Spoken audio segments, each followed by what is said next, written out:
না আজহারি চলবে না, আছে কি নাই? প্রিয় ভাইরা, ওই রকম ভাবে আবু জাহেল যদি আমাকে দল থেকে বহিষ্কার করে দেয়, আমার নেতৃত্ব চলে যাবে, কর্তৃত্ব চলে যাবে। সেই জন্য আবু সুফিয়ান রওনা দিল। আবু সুফিয়ান ওখান থেকে বের হয়ে আসার পরে সামনে তাকা দেখে বড় নেতা আবু জাহেল যাচ্ছে। আবু জাহেল পিছনে তাকা দেখে আবু সুফিয়ান পিছনে।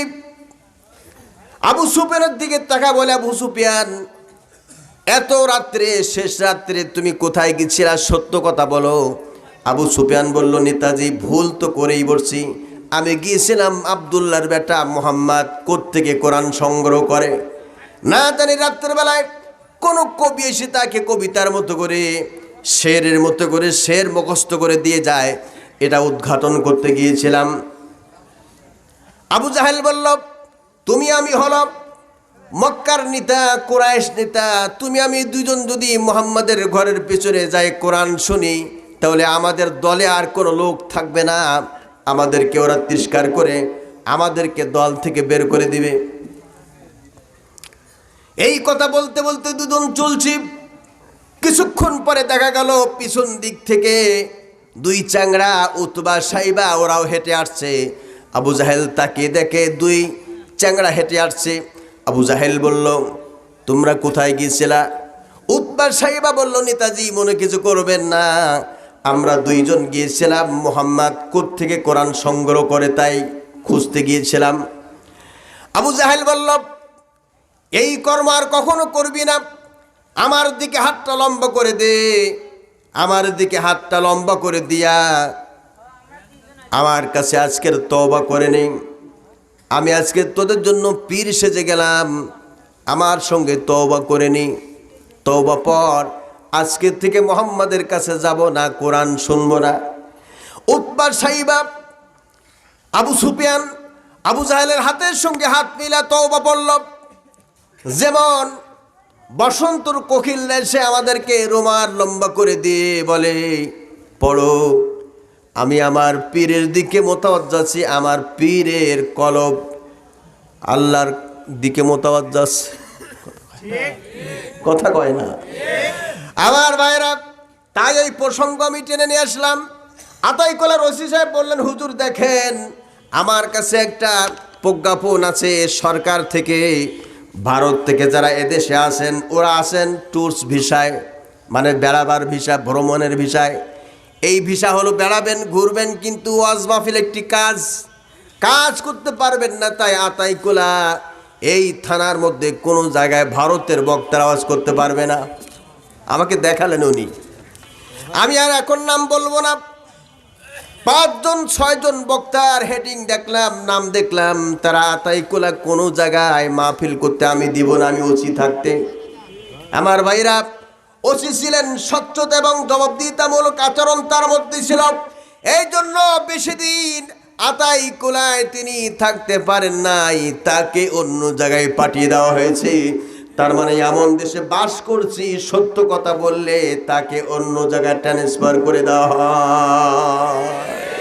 কথা বলেন ঠিক কিনা আমার ভাইরা? করোনা ভাইরাসে সে একটাই উপকার হয়েছে, অন্তত এদেশে ইসলামের জন্য, কালেমার জন্য, এই দেশে তাওহীদ প্রতিষ্ঠার জন্য এমন কালেমার দাওয়াত নিয়ে, কোরআনের দাওয়াত নিয়ে প্রায় 52 বছর ধরে যিনি তাফসীর করে তাম পৃথিবীর মানুষকে যিনি একটা রাস্তায় তুলে দিলেন, তাকে পর্যন্ত গালি দিয়েছে ওই ভারতের কোকিলেরা। কথা বলেন না কেন?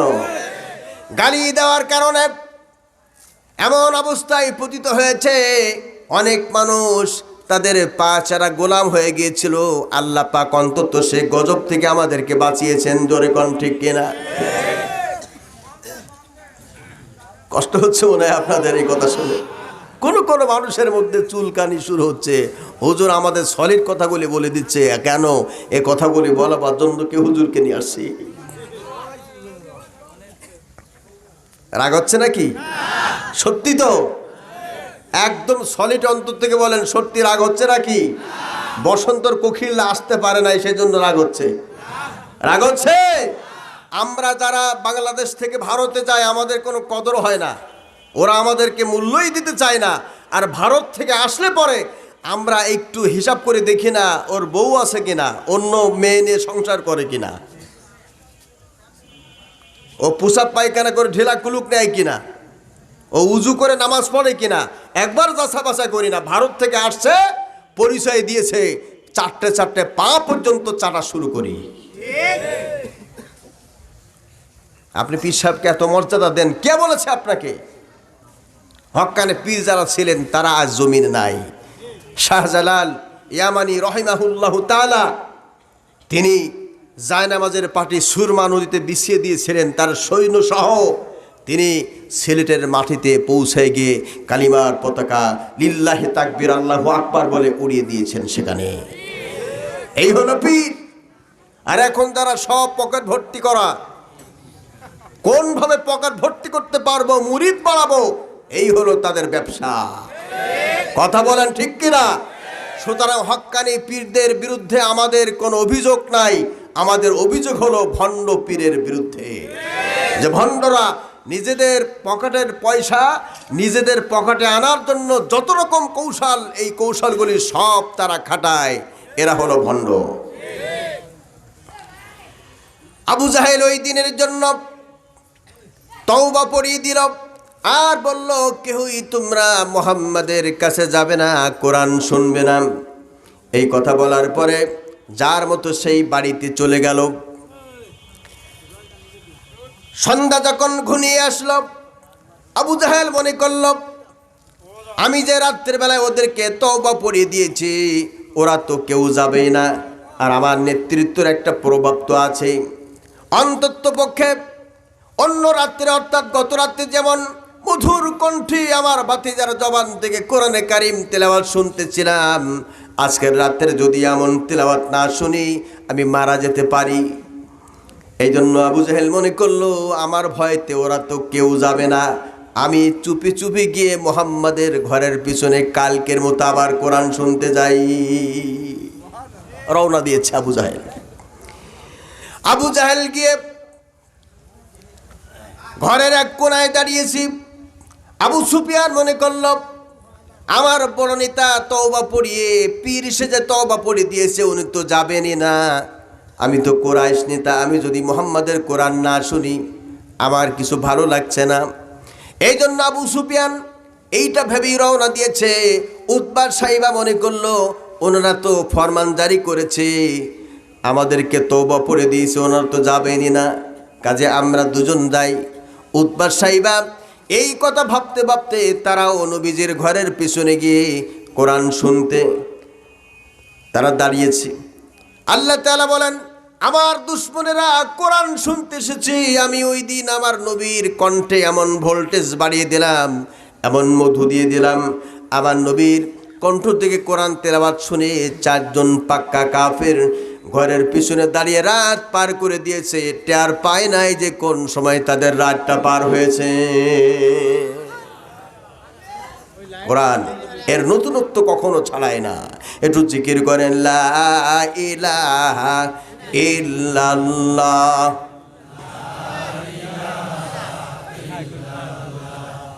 লা ইলাহা ইল্লাল্লাহ,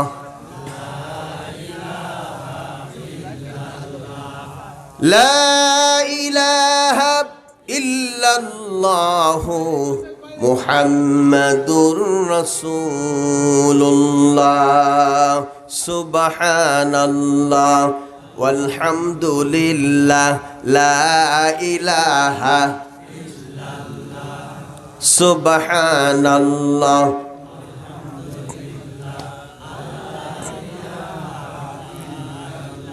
লা ইলাহা ইল্লাল্লাহু মুহাম্মাদুর রাসূলুল্লাহ। ঘরের কোনায় চারজন কাফের দাঁড়িয়েছে। সূর্যের আনাগোনা দেখা যাচ্ছে, শবে সাদেক হয়ে গিয়েছি। আবু জাহেল মনে করল, এখনো অন্ধকার থাকতে থাকতে আমি রওনা দেই, তা না হলে যদি এটা আবু সুফিয়ান জানতে পারে, উতবা সাইবা জানতে পারে, ওরা আমার জুতা পিটা করবে। ওইখান থেকে রওনা দিয়েছি। আবু সুফিয়ান মনে করলো আমার নেতা যদি জানতে পারে আমি কোরআন শুনতে এসেছি, আমাকে তো পিটাবে, দল থেকে বহিষ্কার করবে। আবু সুফিয়ান রওনা দিল। একটুখানি অন্ধকার আছে, একজন আরেকজনকে দেখা যায় না, দেখা গেলেও চেনা যায় না। একজন আরেকজনের সঙ্গে ঠোন লেগে পায়ে পায়ে তেউরি লেগে ধরাম দিয়ে জমিনে পড়ে গিয়েছে। পড়ে যাওয়ার পরে খিলখিল করে হাসে। আবু জাহেল বলে তুমি কে? আবু সুফিয়ান বলে তুমি কে? একজন আরেকজনকে কে কে বলে প্রশ্ন করে। আবু সুফিয়ান বলে আমি তো আবু সুফিয়ান। আবু জাহেল বলে আমি তো আবু জাহেল। কয় সর্বনাশ, তুমি কোথায় গিয়েছিলা? আবু সুফিয়ান বলে তুমি কোথায় গিয়েছিলা? আবু জাহেল বলে তুমি কোথায় গিয়েছিলা? একজন আরেকজনকে দোষারোপ করে। আবু জাহেল বলে ও আমার একনিষ্ঠ কর্মী আবু সুফিয়ান, আমি গিয়েছিলাম রাতের বেলায় ঘুম হবে না, মুহাম্মাদের কোরআন না শুনলে আমি পাগল পারা হয়ে যাই, সেই জন্য গিয়েছিলাম। আবু সুফিয়ান বলে নেতাজি মনে কিছু করবেন না, আপনার যে রোগে ধরেছে আমাকেও সেই রোগে ধরেছে, আমিও কোরআন না শুনে বাঁচতে পারি নাই, সেজন্য আমিও কোরআন শুনতে গিয়েছিলাম। কিছুক্ষণ পরে দেখে পিছনে উতবা সাইবার আগমন। তোমরা কোথায় গিয়েছিলা? উতবা সাইবা তো ডাইরেক্ট বলে ফেলেছে নেতাজি বুঝতে পেরেছি, আপনারাও যেখানে গিয়েছিলেন আমরাও সেখানে গিয়েছিলাম কোরআন শুনতে। আমার ভাইরা, কাছেই কোরআনে কারিমের মাহফিল বন্ধ করে দিয়ে কি লাভ হবে? কোনো লাভ হবে না, বরঞ্চ আরো গজব নেমে আসবে এই জমিনে। জোরে বলেন ঠিক কিনা? এতে পূর্বে হাজার বার লক্ষ্য করা গিয়েছে, যখন যারা যত বেশি ইসলামের বিপক্ষে দাঁড়িয়েছে, ইসলামকে বাধা দিয়েছে, আলেম ওলামাদের উপরে অত্যাচার করেছে, তাদের প্রতি আসমানি গজব একটার পরে একটা নেমে এসেছে। তবে মানুষেরা বলে যে কবে হবে, আমরা কবে দেখব, কবে দেখব? আল্লাহর কাছে মানুষেরা বলে মাতা নাসরুল্লাহ, কখন আল্লাহর সাহায্য আসবে? আল্লাহ তাআলা বলেন বান্দারে ধৈর্য ধরো, সবর করো। আলা ইন্না নাসরুল্লাহি করিব, আমার সাহায্য তোমাদের অতি নিকটে, ধৈর্য ধরো, মার খাও, জেলে যাও, জীবন দাও, রক্ত দাও, বিজয় তোমাদের অনিবার্য, অবশ্যই বিজয় তোমার হাতের নাগালে। আমরা ধৈর্যচ্যুত হব না, ধৈর্য হারা হব না। আমরা যত দিকতে যত তুফান ঝড় ঝাপটা আসুক না কেন, আমরা ঘরে বসে থাকবো না, আর মসজিদের কোনায় বসে বসে শুধুমাত্র জিকিরের তসবির দানা গুনবো না। দরকার হলে ইসলাম প্রতিষ্ঠার জন্য, ইসলাম জিন্দার জন্য সোজাসুজি ময়দানে নেমে যাব কোরআনকে বুকে নিয়ে। রাজি আছেন তো সবাই?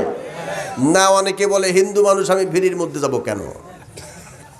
এই তো মানুষের অবস্থা, ঠিক কিনা? আজকের আসল জিনিসের দাম নাই। আমাদের অবস্থা কি? বক্তাদের ডিমান্ড হয়েছে এমন, যে বক্তা মঞ্চে যত বেশি নাচানাচি করতে পারবে, গান গাইতে পারবে, সেই বক্তার ডিমান্ড তত বেশি, এবং সেই বক্তার দামও আপনাদের কাছে খুব বেশি। কত? 70,000 টাকা, 80,000 টাকা, আবার কেউ হেলিকপ্টার। কথা কয় না? আরো তো বাটপার, হেলিকপ্টার মার্কা বক্তা বাটপার, নিজেই বাটপার বলে গাড়ি দিয়েছে অন্যকে। আসলে তার মতো বড় বাটপার বাংলাদেশে আর একজন নাই। এত টাকা তোমার কি লাগে? 1 লক্ষ টাকা, 1.5 লক্ষ টাকা, 2 লক্ষ টাকা একটা মাহফিল। আজকের এই ভাইয়েরা যে মাহফিল দিয়েছে, কত কষ্ট তাদের। 2 জন বক্তাকে বিদায় করতে গিয়ে তারা হিমশিম খাবে, তাও তারা কোনো চুক্তি ছাড়াই এসেছে কোরআনের মাহফিলে।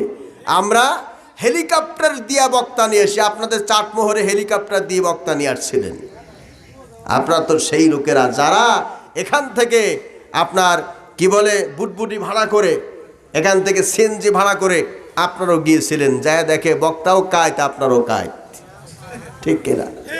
জোরে বলেন ঠিক কিনা? এত টাকা দিয়ে বক্তা নিয়ে আসেন, যে সমস্ত বক্তা এত ডিমান্ড দিয়ে চুক্তি করে আসে, তাদের কথায় কোনো হেদায়েত আছে? কথা কয় না। হেদায়েত আছে? হেলিকপ্টার মার্কা বক্তা, সেই বক্তা আজকের বাংলাদেশের, শুধু বাংলাদেশের একজন বিখ্যাত আলেম নন, উপমহাদেশের শ্রেষ্ঠ আলেম আল্লামা আজিজুল হক সাহেব শাইখুল হাদিস রহিমাহুল্লাহ তাআলা, তিনি বুখারী শরীফের সরা লিখেছেন, বাংলা সরা লিখেছেন। আমরা যাদের ঘরে বুখারী শরীফ আছে, এটা এই বাংলা বুখারী শরীফ, এই অবদান হলো আল্লামা শাইখুল হাদিস আজিজুল হক রহমাতুল্লাহি আলাইহির। তাকে গালি দিয়েছে, তার সন্তানকে গালি দিয়েছে ওই হেলিকপ্টার বক্তা।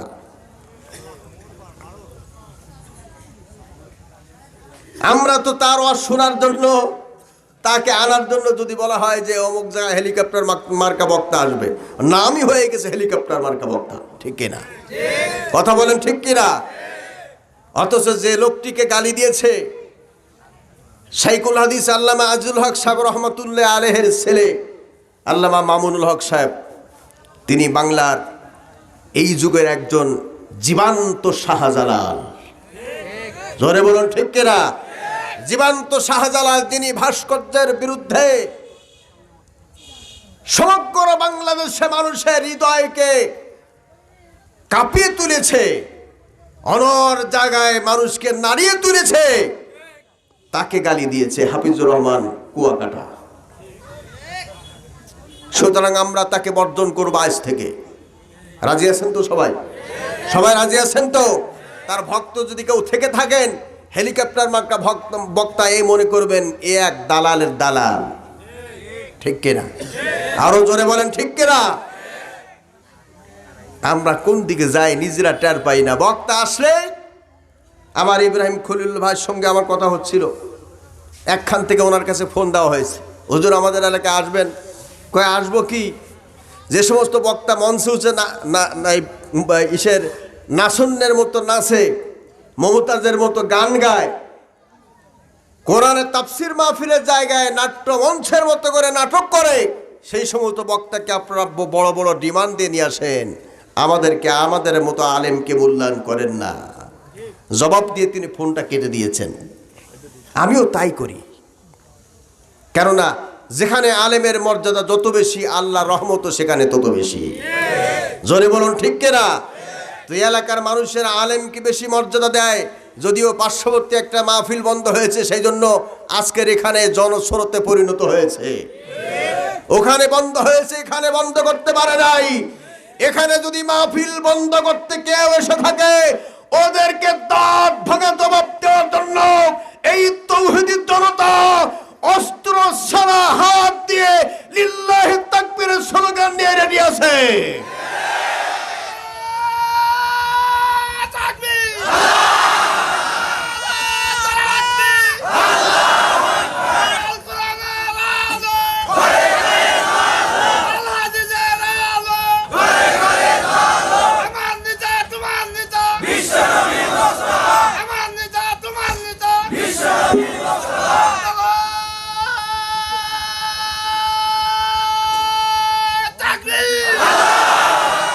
এত নেতার পরে আবার বিশ্বনবীকে নেতা বানায় দিলেন, আবার কোন ঝামেলায় ফেললেন?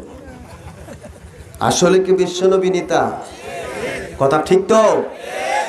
আমরা অন্য কোন নেতা মানি না বিশ্বনবী ছাড়া। এই কারা কারা এই কথার সঙ্গে একমত, তারাই শুধু হাত তোলেন।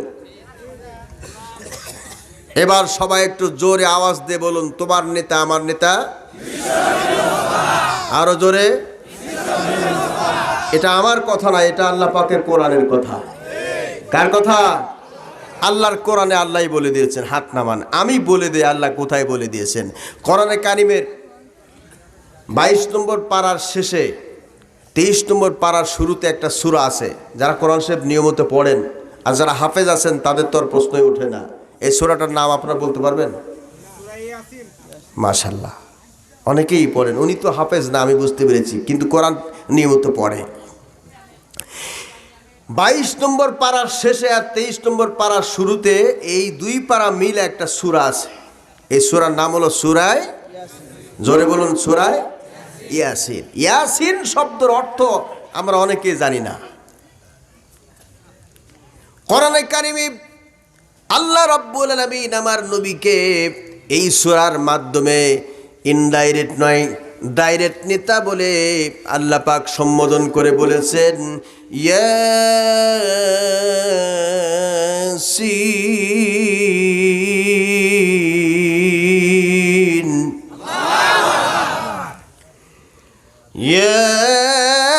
ইয়াসিন ওয়াল কুরআনিল হাকীম।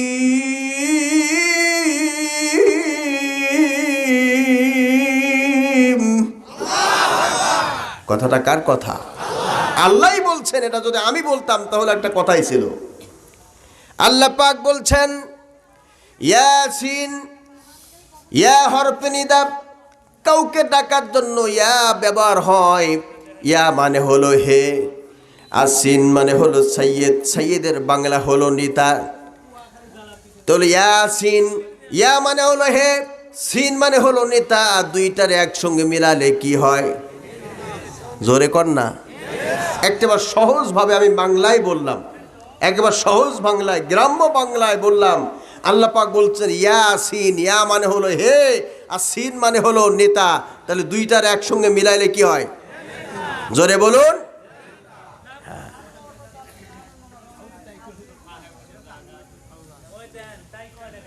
তো আল্লাহ পাক নিজেই ডেকে বলছেন হে নেতা, সেখানে আপনাকে আমাকে নেতা বলতে কোনো দ্বিধাবোধ আছে? কথা কয় না। কোনো দ্বিধা আছে?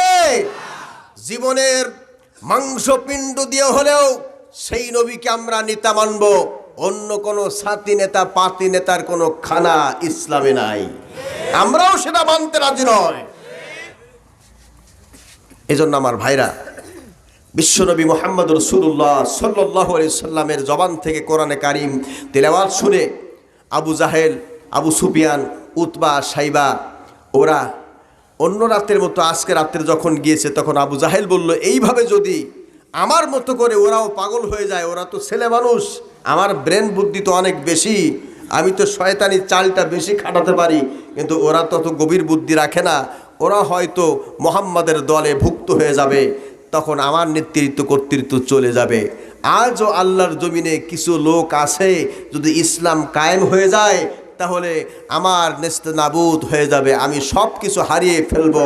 সেই জন্য কোরআনের মাহফিলে যাতে সমবেত হতে না পারে, কোরআন শুনতে যাতে না পারে, সেই জন্য সমস্ত ব্যবস্থা তারা চালিয়ে যায়।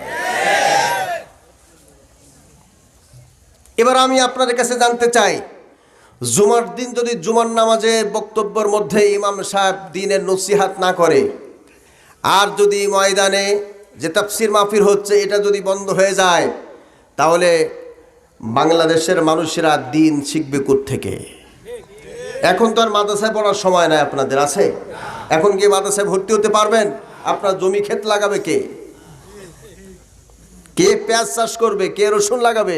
কে ধান লাগাবে? কে আলু লাগাবে? আপনি এখন আর মাদ্রাসায় গিয়ে পড়তে পারবেন না, সময় নাই। আপনার জন্য মাদ্রাসা হলো এই তাফসীর কোরআন মাহফিল।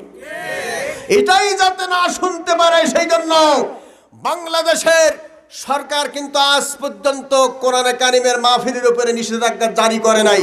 কোথাও পত্রিকায় নাই, কোথাও কোনো টেলিভিশনের কোনো প্রজ্ঞাপন আমরা পাই নাই। কিন্তু কিছু চুলকানি, বেগুন নামক খাজুনি চুলকানি ওয়ালারা, তারা গিয়ে কোরআনের মাহফিল বন্ধের জন্য থানায় নক করে কোরআনের মাহফিল বন্ধ করে দিচ্ছে। বিচার হবে কিনা? কথা কয় না। বিচার করবেন কে? আরো জোরে বলেন, বিচার করবেন কে? আল্লাহ বিচার করবেন তো? আমার ভাইরা, কাজেই এমন সময় এসেছে আমরা শুধু মসজিদের কোনায় বসে বসে জিকির করব, আল্লাহ বিল্লাহ করব, আর বাহিরে ঝড় তুফানে মানুষেরা মরবে, জীবন দিবে, শহীদ হবে, রক্ত দিবে। আমরা শুধু ঘরের কোনায় মসজিদের কোনায় বসে বসে আল্লাহ বিল্লাহ করব, বাহিরে ঝড় তুফান আমরা দেখবো না, আমরা মুমিনের খাতায় নাম লেখাতে পারবো না। দরকার হলে আপাতত পক্ষে জায়নামাজের বিছানা ছেড়ে দাও, দরকার হলে নামাজ শেষে জায়নামাজের পাটি ঘরে নিয়ে ময়দানে নেমে যাও, বাতিলদের বিরুদ্ধে যুদ্ধের ঘোষণা দাও, সব ধ্বংস হয়ে যাবে, ইসলাম টিকে থাকবে, এই ঘোষণা দাও। যদি আমাদের সব একসঙ্গে জেলে ঢুকায়া যদি আমাদেরকে জেলের মধ্যে আমাদেরকে জেলের ভাত খাইতে হয়, তাও খাইতে রাজি আছি, তবে আমরা জীবন গেলেও হক কথা বর্জন করতে রাজি নই। আমরা সেই মুসলমান। যত অত্যাচার আসবে তত আমাদের ভোল্টেজ বেড়ে যাবে, কথা কয় না? ভোল্টেজ আমাদের আগের মতো, অনেকে ভাবছেন যে আগের মতো ভোল্টেজ নাই। কে বলছে ভোল্টেজ নাই? কিন্তু আমরা কিন্তু মুখ ফলসা কথা বলি নাই, আজে বাজে কথা বলি না। আমরা যে কথাগুলি বলি সে কথাগুলি অত্যন্ত শালীনতার সঙ্গে সুন্দর ভাষায় সাবলীল কণ্ঠে আমরা বলার চেষ্টা করি, ঠিক কিনা? এরপরও আমাদের বিরুদ্ধে অভিযোগ হয় ওখানে যে বক্তারা এসেছিল ওরা সব রাজনৈতিক কথা বলে চলে গিয়েছে। এবার বলুন, আমি যতক্ষণ কথা বলেছি আমি কি কোনো প্রার্থীর পক্ষে ভোট চেয়েছি?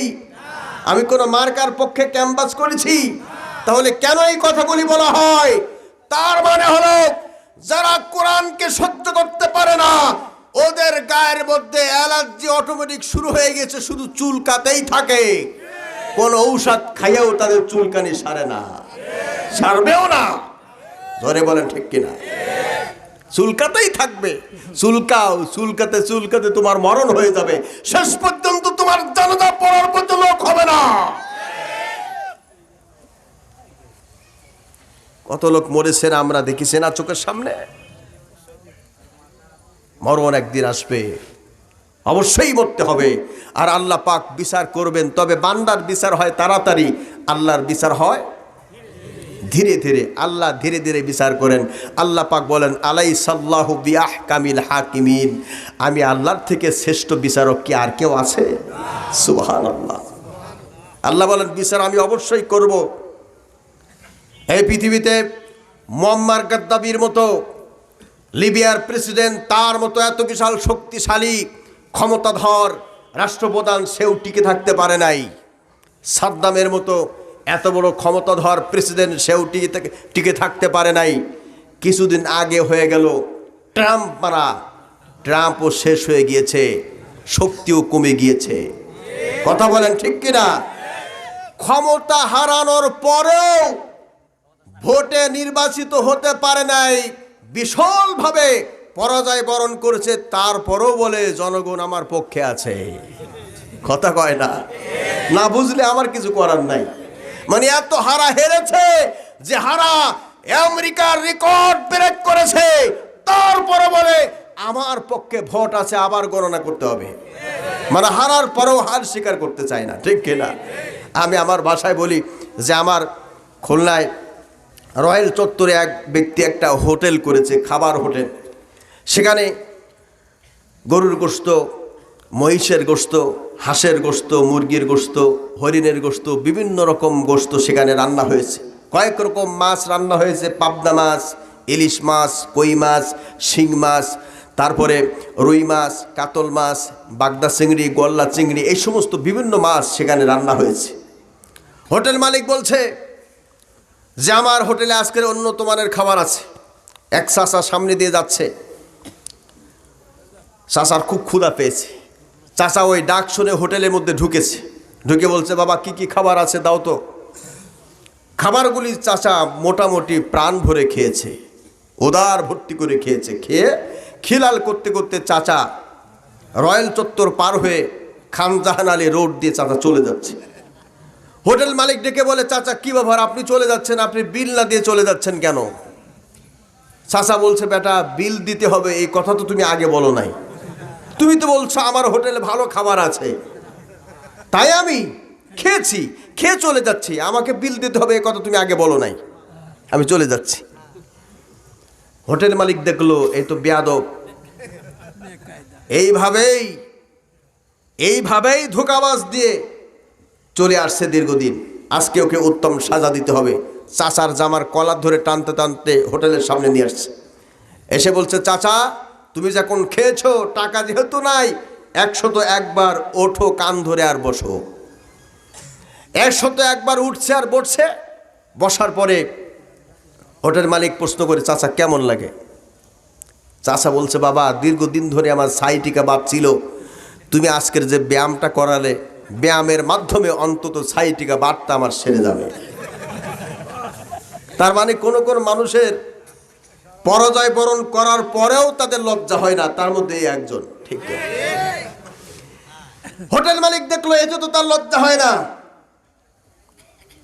দোকান থেকে একটা বেলেট কিনে নিয়ে আসলো। বেলেট কিনে চাচার মাথার চুলগুলো সব ফেলে দিলে টাক বানায় দিল।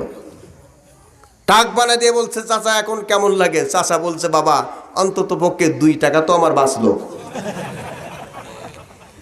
হোটেল মালিক চিন্তা করলে তো বড় বেয়াদব, একে আরো বেশি শাস্তি দেওয়া লাগবে।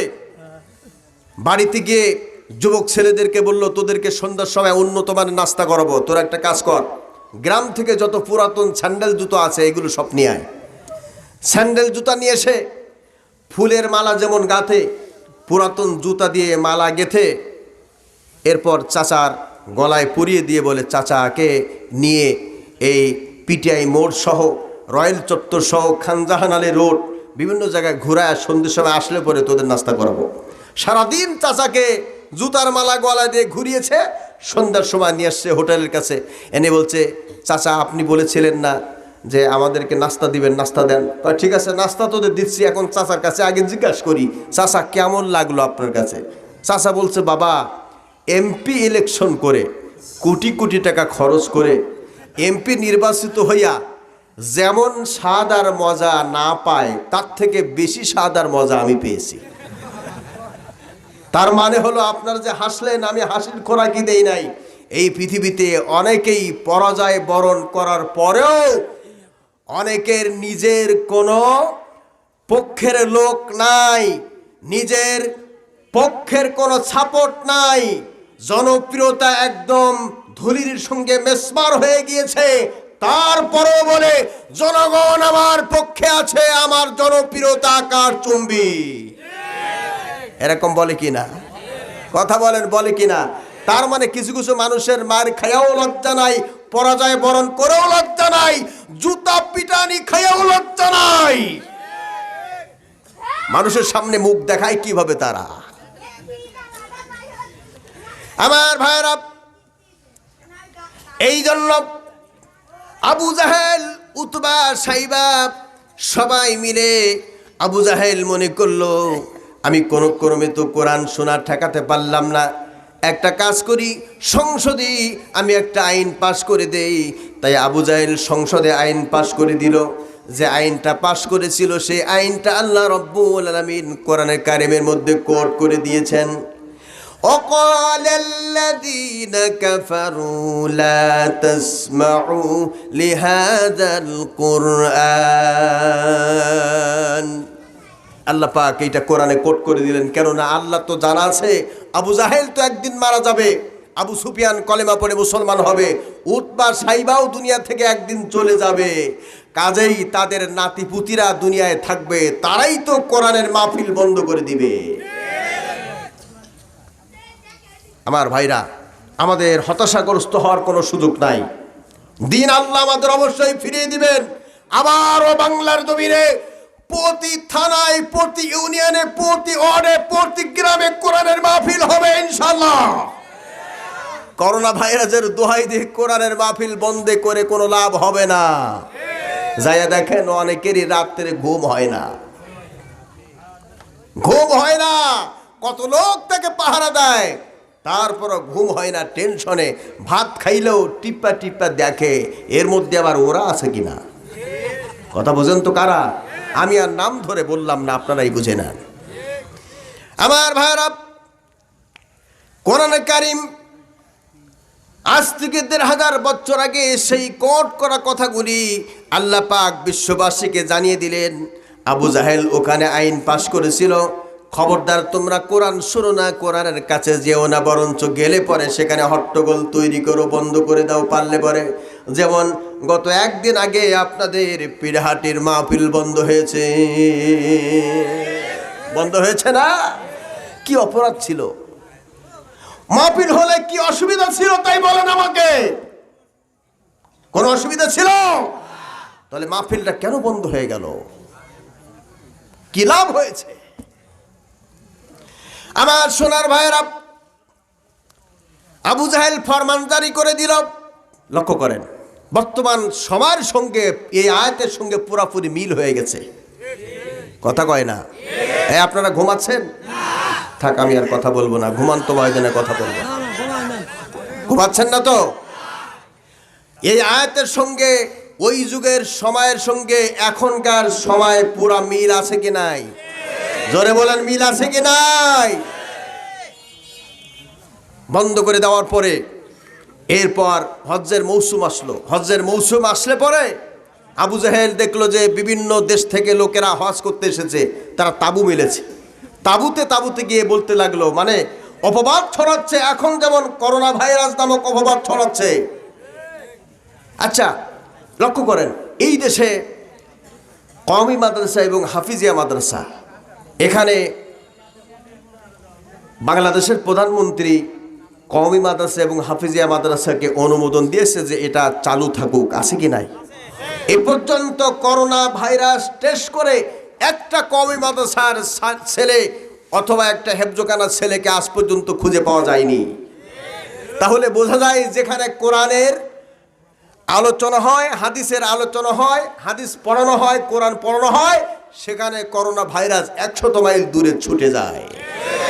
যেখানে কোরআনের মাহফিলের আলোচনা হয়, কোরআনের মাহফিল থেকে করোনা ভাইরাস 1000 মাইল দূরে চলে যায়। তাঁবুতে গিয়ে অপবাদ ছড়াতে লাগলো। আবু জাহেল বলল, হে বিদেশি লোকরা, তোমরা তো জানো না এই মক্কায় একটা নতুন পাগলের আবির্ভাব হয়েছে। আসলে কি আমার নবী পাগল ছিলেন? আমার নবী সম্পর্কে বলছেন, খবরদার তোমরা কেউ এই পাগলের কাছে যেও না, পাগলের আবির্ভাব হয়েছে। আবু জাহেল বলল, পাগলের আবির্ভাব হয়েছে, খবরদার পাগলের কাছে তোমরা যেও না, পাগল হয়ে মরো না। লোকেরা মনে করলো আবু জাহেল উনি হলেন মক্কার নেতা, উনি বলেছে পাগলের কাছে যেও না। লোকটি কেমন পাগল? ওখানে 144 ধারা জারি করা হলো। যেমন আপনাদের আতাইকুলা যদি 144 ধারা জারি করে দেওয়া হয়, লোকদের উদ্বেগ বেশি থাকে ওখানে যাওয়ার জন্য। কেন 144 ধারা জারি করা হলো? সিএনজিতে করে হোক, অটো বাইকে করে হোক, লোকেরা গিয়ে ব্রিজের মাথায় দাঁড়ায় দেখবে আতাইকুলা বাজারে কেন 144 ধারা জারি করা হলো। আবু জাহেল 144 ধারা জারি করে দিল। 144 ধারা জারি করে দেওয়ার কারণে লোকেরা মনে করলো আবু জাহেল যখন মক্কার নেতা বলেছে আমরা ওই পাগলটারে শুধু দেখব, কোরআন শুনবো না। পাগলকে দেখার জন্য কানের ভিতরে আঙ্গুল ঢুকায়া পাগলকে দেখার জন্য গিয়েছে। আর ওই বিশ্বনবী জানাবে মুহাম্মদ রাসূলুল্লাহ সাল্লাল্লাহু আলাইহি ওয়াসাল্লাম কাবা শরীফের হাতিমে বসে কোরআনে কারিম তেলাওয়াত করছেন। সূর্যের কিরণ আমার নবীজির চেহারার উপরে পড়েছে, আর আমার নবীজির কপালটা ঘেমে গিয়েছে। এই কাফেররা দেখে বিশ্ব নবীর কপাল দিয়ে ঘামের ফোঁটা নাকের মাথা দিয়ে, নাকের ডগা দিয়ে গড়ায় গড়ায় জমিনে পড়ছে। এই লোকরা বলল, ওটা যেন ঘামের ফোঁটা না, ওটা যেন আল্লাহ পাকের নূরের ফোঁটা নবীজির নাকের আগা থেকে পড়তেছে। এই লোকগুলি কান থেকে আঙ্গুল বের করলো। কান থেকে আঙ্গুল বের করে এই লোকগুলি শুনতে পেল নবীজির জবান থেকে মধুর কণ্ঠে কোরআন কারিম তেলাওয়াত হচ্ছে। আবার শুনল, ইন্নানি আনাল্লাহু লা ইলাহা ইল্লা আনা ফা'বুদুনি আকিমিস সালাতা লিযিকরি। এই তেলাওয়াত কাফেরদের কর্ণকুহরে প্রবেশ করলো। এই লোকগুলি বাঁধ ভাঙা জোয়ারের মতো করে লোকগুলি আল্লাহ নবীর কদমে লুটে পড়ে সকলে কালিমা পড়ে মুসলমান হয়ে উচ্চারণ করে দিল, লা ইলাহা ইল্লাল্লাহু মুহাম্মাদুর রাসূলুল্লাহ। কালিমা পড়ে মুসলমান হয়েছে। বিশ্বনবীর এই জবান থেকে কোরআনে সুললিত কণ্ঠে কোরআন তেলাওয়াত শুনে শত শত হাজার হাজার কাফের কলেমা পড়ে মুসলমান হয়েছে। যে কোরআন শুনে আজ সেই কোরআন নিষিদ্ধের জন্য পায়তারা করে, সুতরাং কোন ক্রমে এই পায়তারা আমরা করতে দিব না।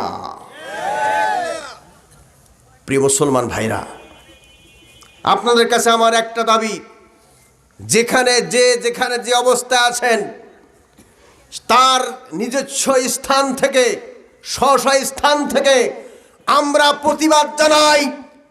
কোরআন বিরোধী সমস্ত স্লোগান বন্ধ করতে হবে। পৃথিবীর দ্বিতীয় বৃহত্তম মুসলিম দেশে কোরআন বিরোধী কোনো বক্তব্য আমরা কাউকে দিতে দেব না।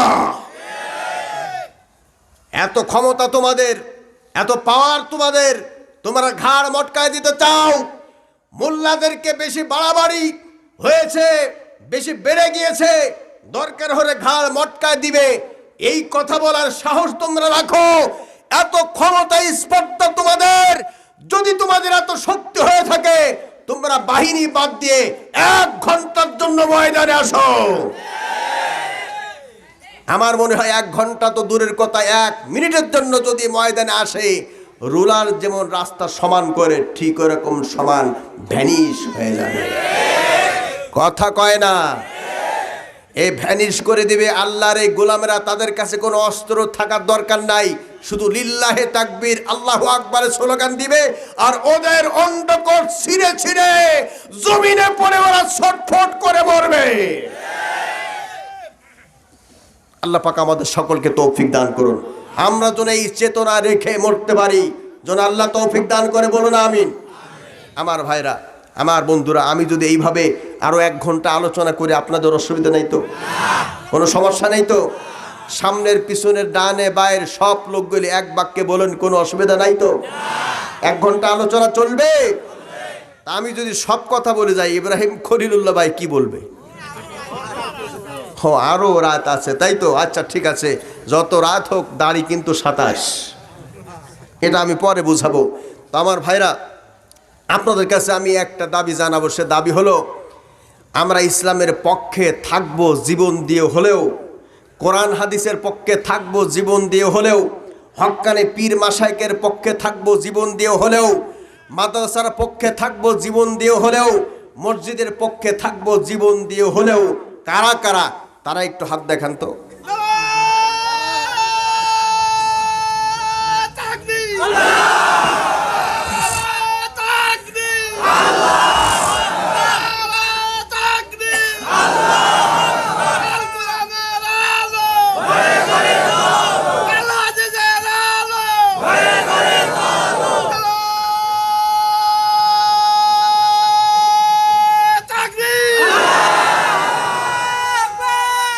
আল্লাহ কবুল করে নিক, বলুন।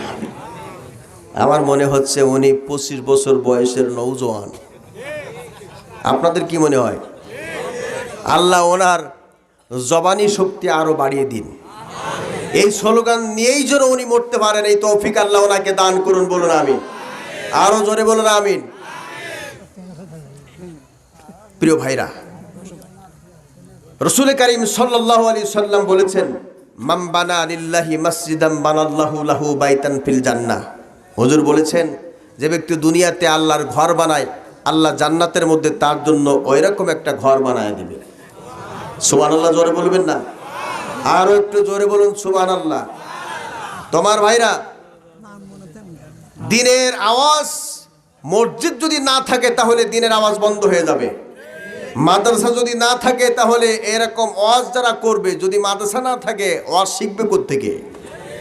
মসজিদ আছে বলে, মাদ্রাসা আছে বলে আমাদের মাথায় টুপি উঠেছে, মুখে দাড়ি উঠেছে, গায়ে জুব্বা উঠেছে, ঠিক কি না? এজন্য মসজিদ আমাদের চালু রাখতে হবে কি হবে না? জোরে বলুন, রাখতে হবে কি হবে না? এজন্য এই মসজিদের জন্য আমার এক ভাই জনাব হোসনে মোবারক সুমন মেম্বার, তিনি 1000 টাকা দিয়েছেন। না আজহারি চলবে না, আছে কি নাই? প্রিয় ভাইয়েরা,